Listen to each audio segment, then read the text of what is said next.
What About Vietnam? A podcast with Carrie Newsom.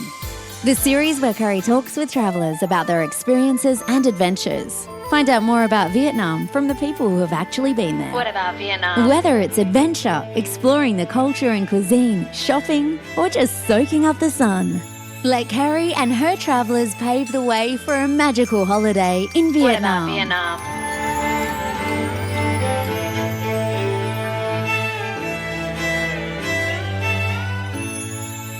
Xin chào and welcome to What About Vietnam. This is part 2 of the series with Miquel Angel, and today we unwrap just what you can fit in to a 14-day tour of Vietnam, and statistically, why is it that people who visit Vietnam traditionally, it seems, only visit once? And I think you're going to be very amused to find some of the reasons why. And they're very simple, but they happen often. And I think this is a great chance for you to get some information that may help you make some wiser decisions with tours that you're choosing and things that you're really trying to fit into that average stay, which it seems to be around about the 14 days. In this part 2 episode, we look at the central and the Mekong areas, and I think that's going to give you some insights to maybe consider chunking down your holiday into regions with the option to revisit at another time. Please welcome Miquel again to the show as my very, very special guest, as he is the head of the Human Resources and Quality Working Group inside Vietnam Tourism Advisory Board. Let's say hello to Miquel.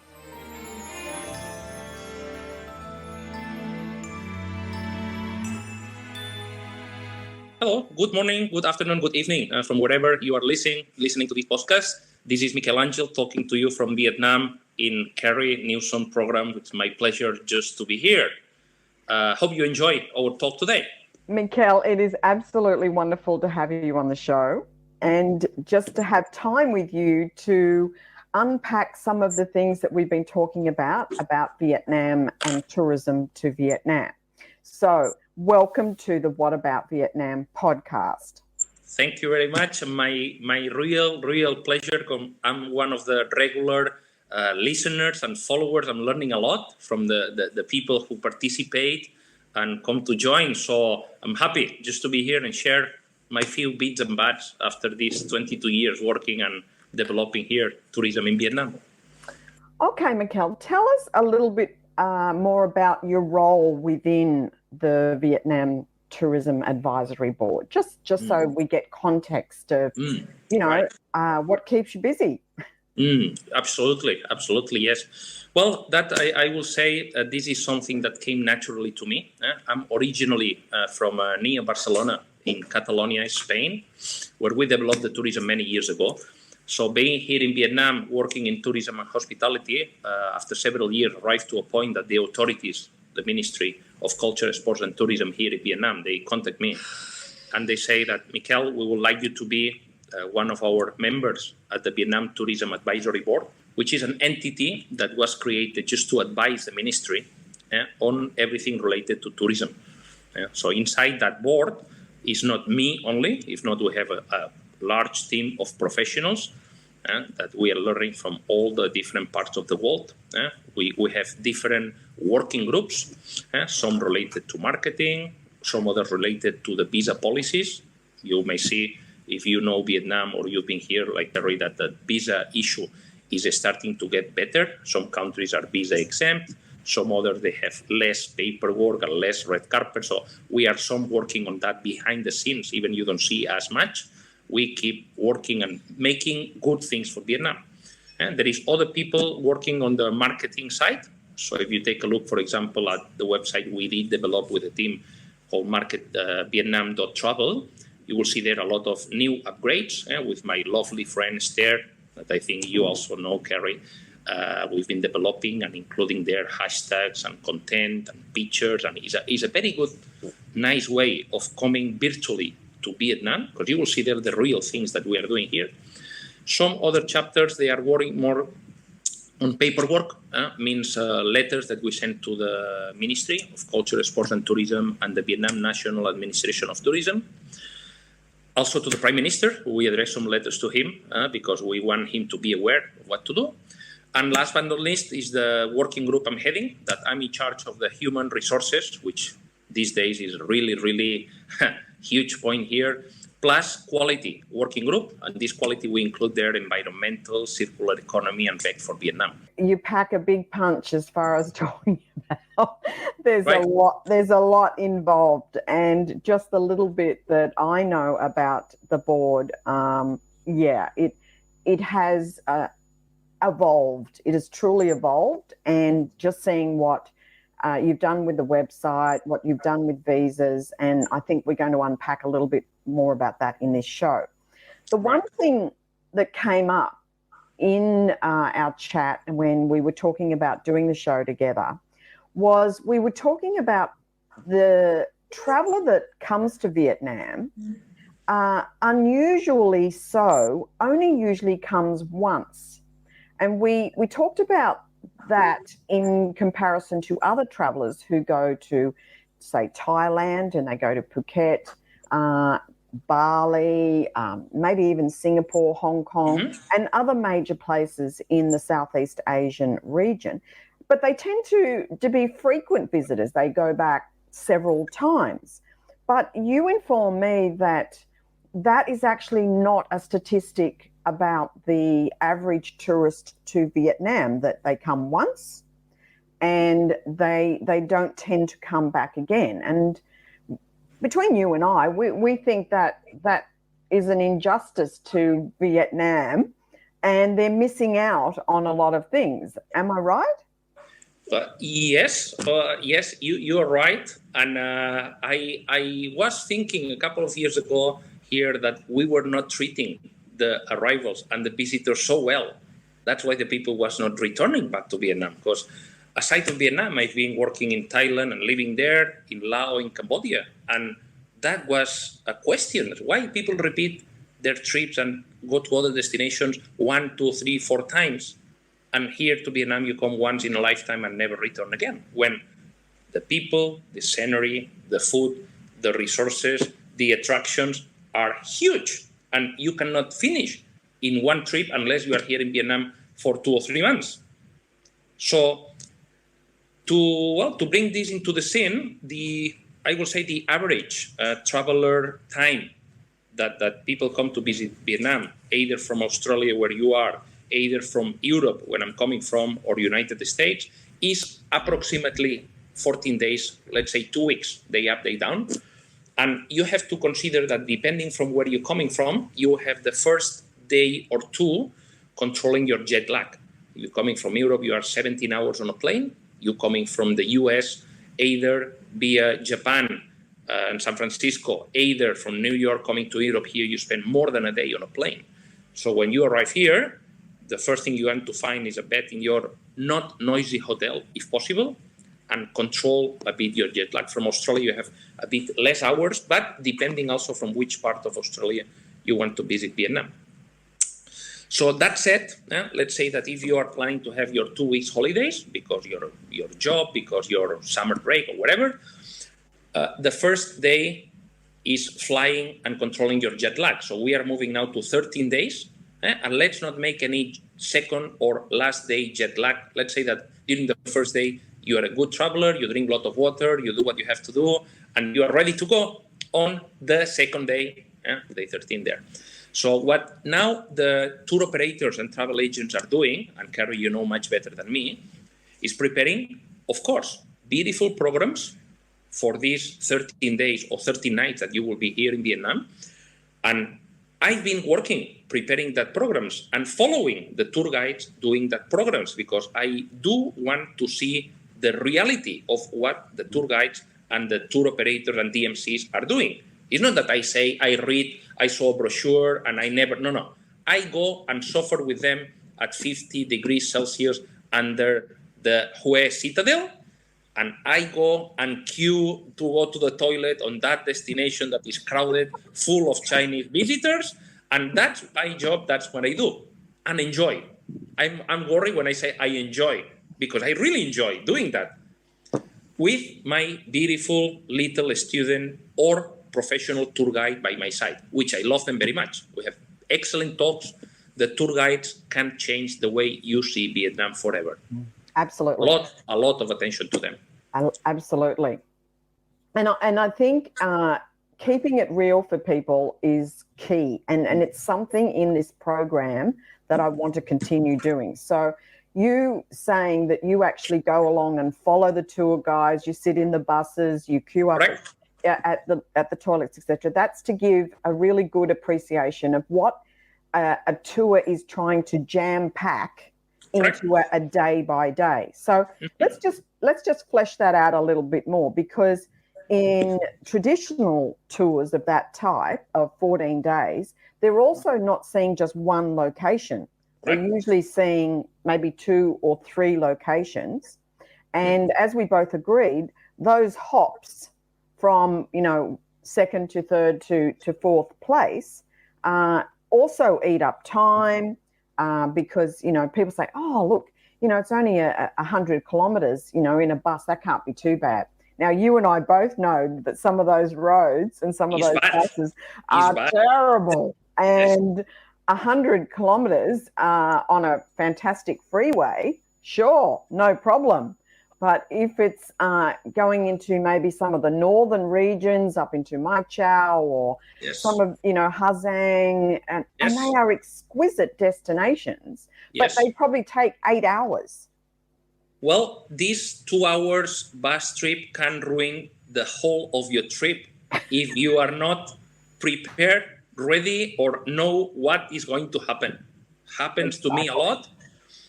That because of these bad trips, or the way Vietnamese drivers or myself drive here in Vietnam, that's the way we drive, and risking our life and just horning, and cows are crossing on the street, and some market in the middle of the street near a container cargo going back to Australia, wherever. So that's the Vietnam tour.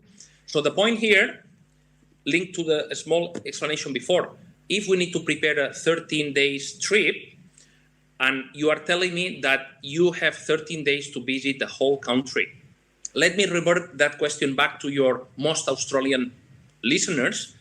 Can I come to Australia and visit the whole Australia in 13 days? No way. No chance at all. Then that's what the people is trying to do with Vietnam. Exactly.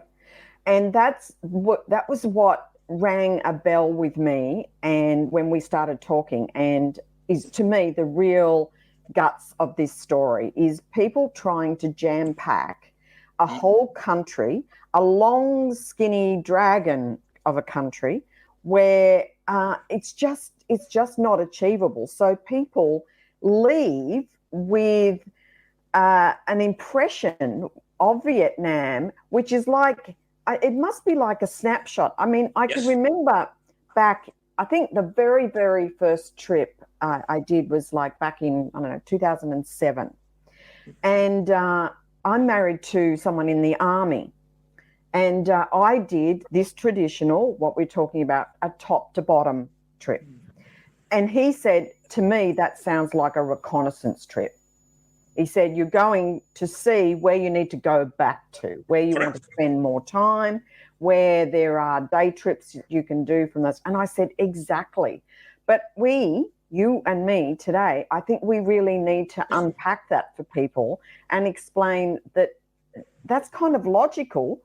But you see on the internet, everywhere, everyone's selling these 14 days, top to bottom or bottom to top tours, and everybody just ends up exhausted. I was talking to a girl the other day who she was managing the sailing club at Munay, and she said some travellers decide they're just exhausted by the end of it, and they just go to Munay and they just lie on the beach for 5 days.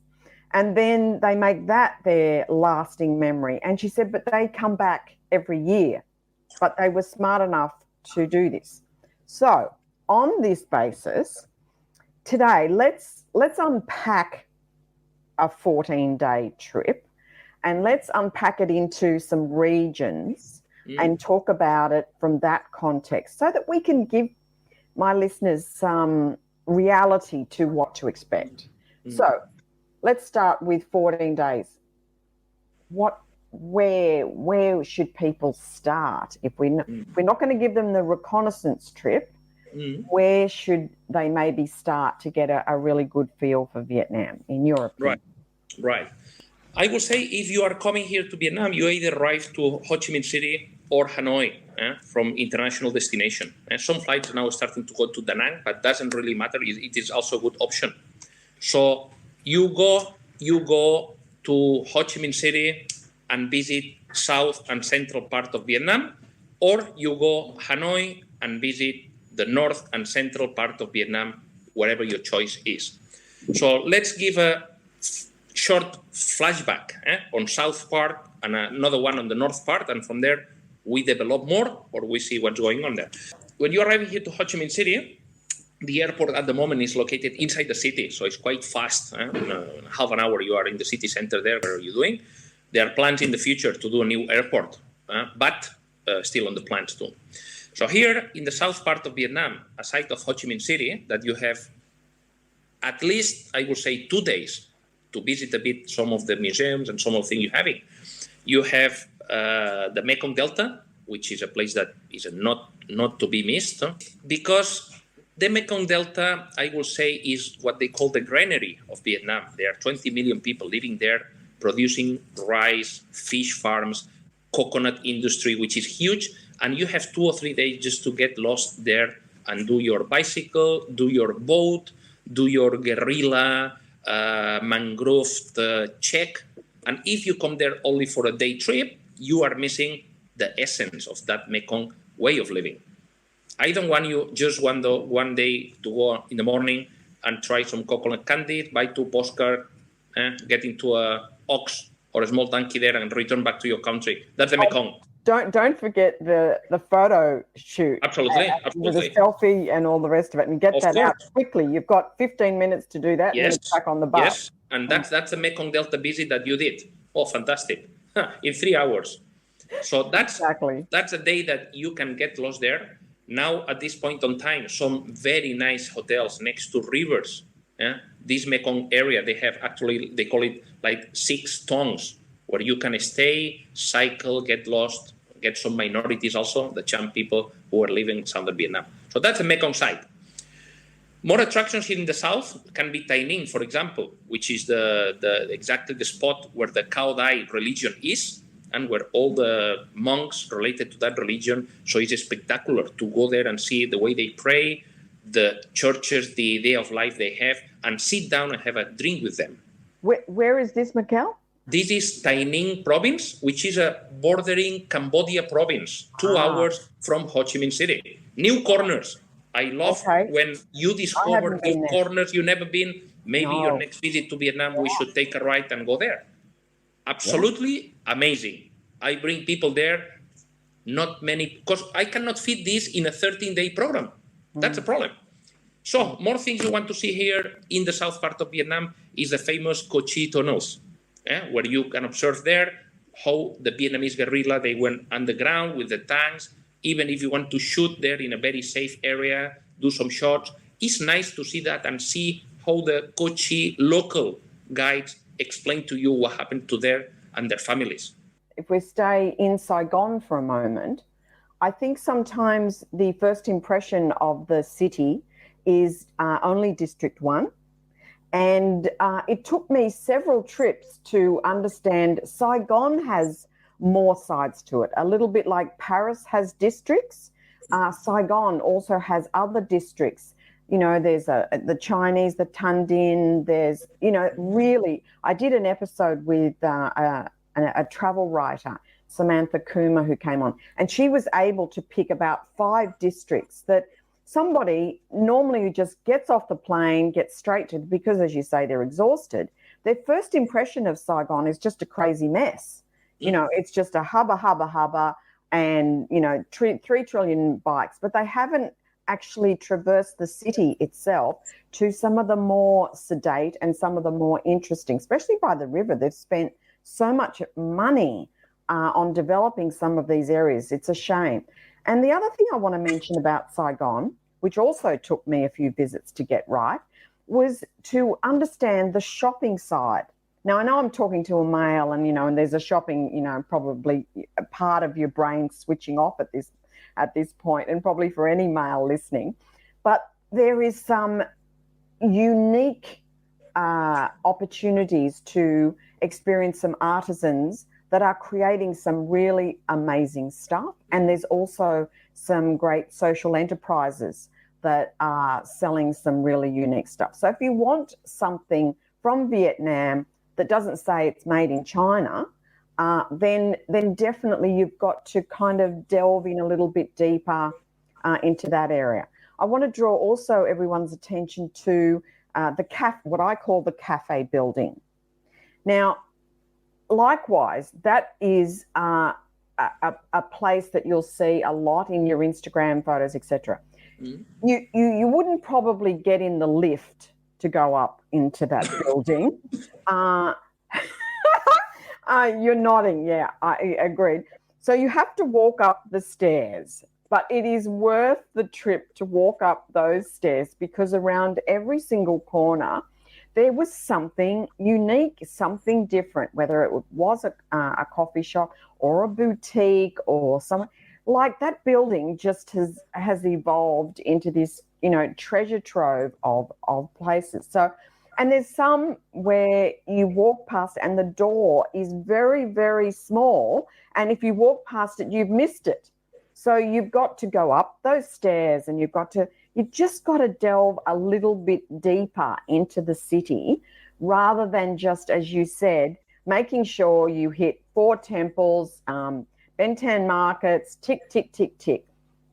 And I want to just make sure I get this right for the listeners as well, is because purchase this trip and it's listed on its itinerary, the onus is on the company to make sure you do see every single one on that trip. So, it's not anyone's fault. It's just that you and me, thankfully, would like you to maybe unpack the trip so that it doesn't make it slow or boring, but it allows you to breathe and really get, and I think you used a great word, the essence of the place. So if you're going to the Mekong Delta, or you want to go to Canto, or you want to, to experience some parts of Vietnam that have been operating for like hundreds of years, then you do need to breathe. You need to slow down, and you need to take it in, breathe it in. Where if you've got to get back on the bus and you've done 5 selfies and tick, tick, tick, the operator's done his job, the tour guide is also running at 100, miles an hour, you're not really getting the best of Vietnam. So I think we're kind of on the same page. Yes, yeah? Yes. Well, no, what happened that after, if you do this latest sentence you were telling, you never return back to Vietnam, because what they are doing to you is not what you really wish. And you don't really want to be there at that moment. You are not enjoying a trip. No. So I'm bringing some customers, even some residents here in Ho Chi Minh City, to taste the coffee of that 2 sisters are doing, because one already passed away. They've been doing 150 years doing coffee. Yeah. And they use a kind of sock that they put the coffee inside, and they have a fireplace there on the floor, and we go there to drink their coffee. It was packed by the old Vietnamese people. So I go there and just listen to the tables talking about the war, about when this and when that, and it's an amazing process. And I showed this corner to some Vietnamese residents that they've never been there. And they say, Miquel, how you know these places? I like to walk around all these districts that you just mentioned there.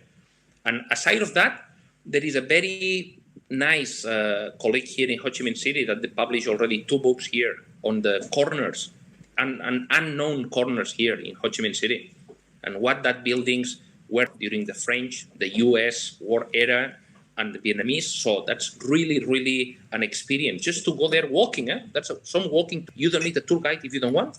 you can do it by yourself. And this book is available everywhere. It's not a secret. So the point here is that in these programs, of course, the tour operators and the agents, they need to fill in and make big programs with many things inside. Otherwise, you will not buy a program just like go Ho Chi Minh City, 2 days there doing nothing. But my question is that sometimes if you buy one of these programs because the price is very good or because sometimes they fleet the whole plane and the whole program wherever, what you have to do is tell to your tour guide, listen, I did pay for this trip. In this condition, I'm the owner of that trip, and I want to decide what to do with my money and my trip. So please get lost for 3 hours, and you tell your company that we visit everything in the program. You don't worry, I will not sue you or your tour operator back in Australia or back in Europe, and give me that 3 hours for me to breathe and just get into that building that you stay there and enjoy a cup of tea or a cup of coffee, and you pick up the guide after 3 hours. That's the way you see a real Vietnam.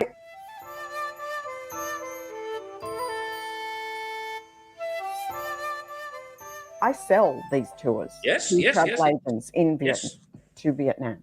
But I sell them under the guise that when I talk to the travel agents and say, look, there's a lot packed into this tour. Do you really think you want to include all of that? We could do it, sure. But is your customer, is your traveler going to want to do it?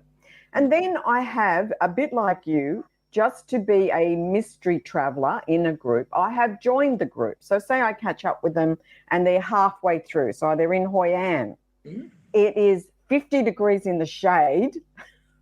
And you're still walking. Yes. They're still, they're up to, I don't know, the walking tour of Hoi An or something like that. And they're exhausted.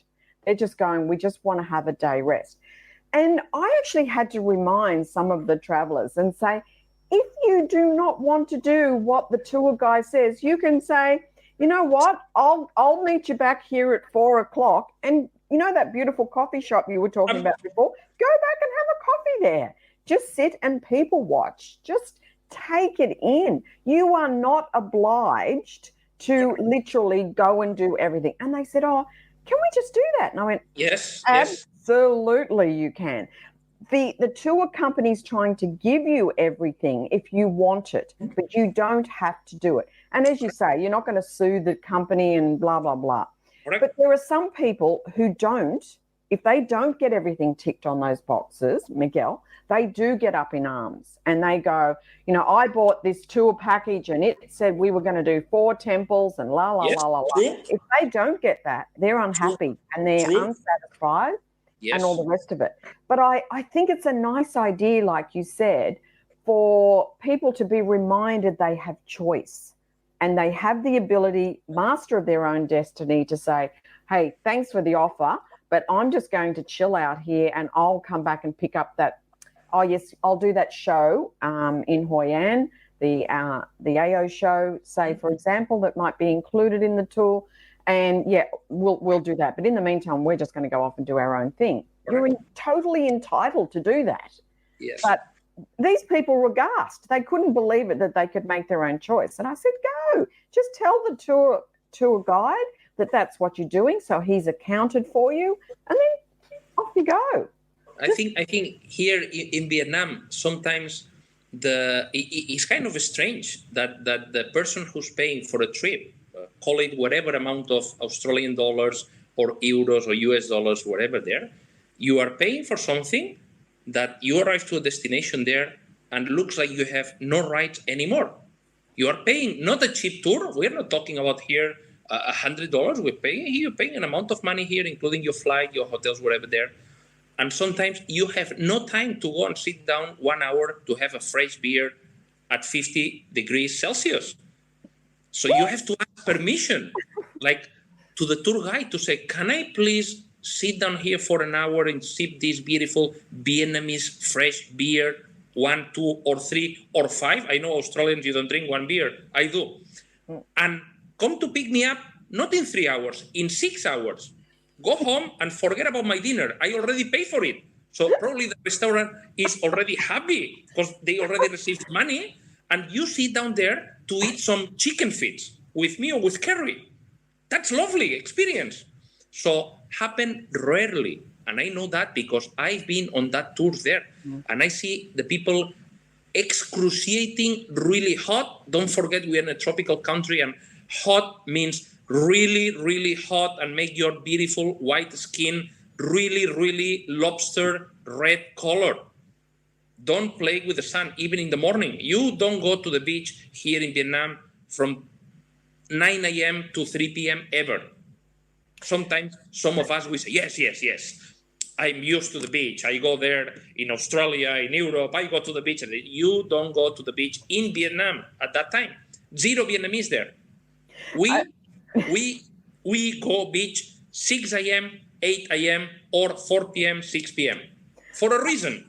I can remember someone asked me once, they said, it was the middle of the day and we were at the beach, etc. And they were saying, I don't see many locals. And I said, no, they're the smart ones. They're at home under the air conditioning.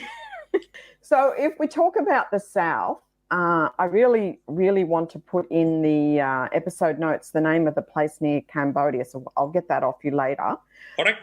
But yes, you have got access to the Mekong Delta.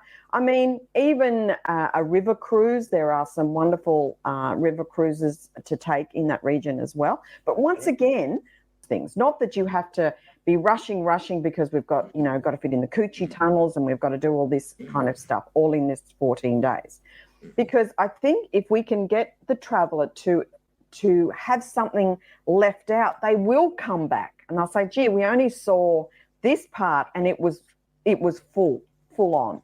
Next time we want to do the north, or next time we want to do the central region. Thank you for listening. Check out the episode notes for more information. What about Vietnam? Don't forget to subscribe, rate and review, and stay tuned for more fun adventures in Vietnam.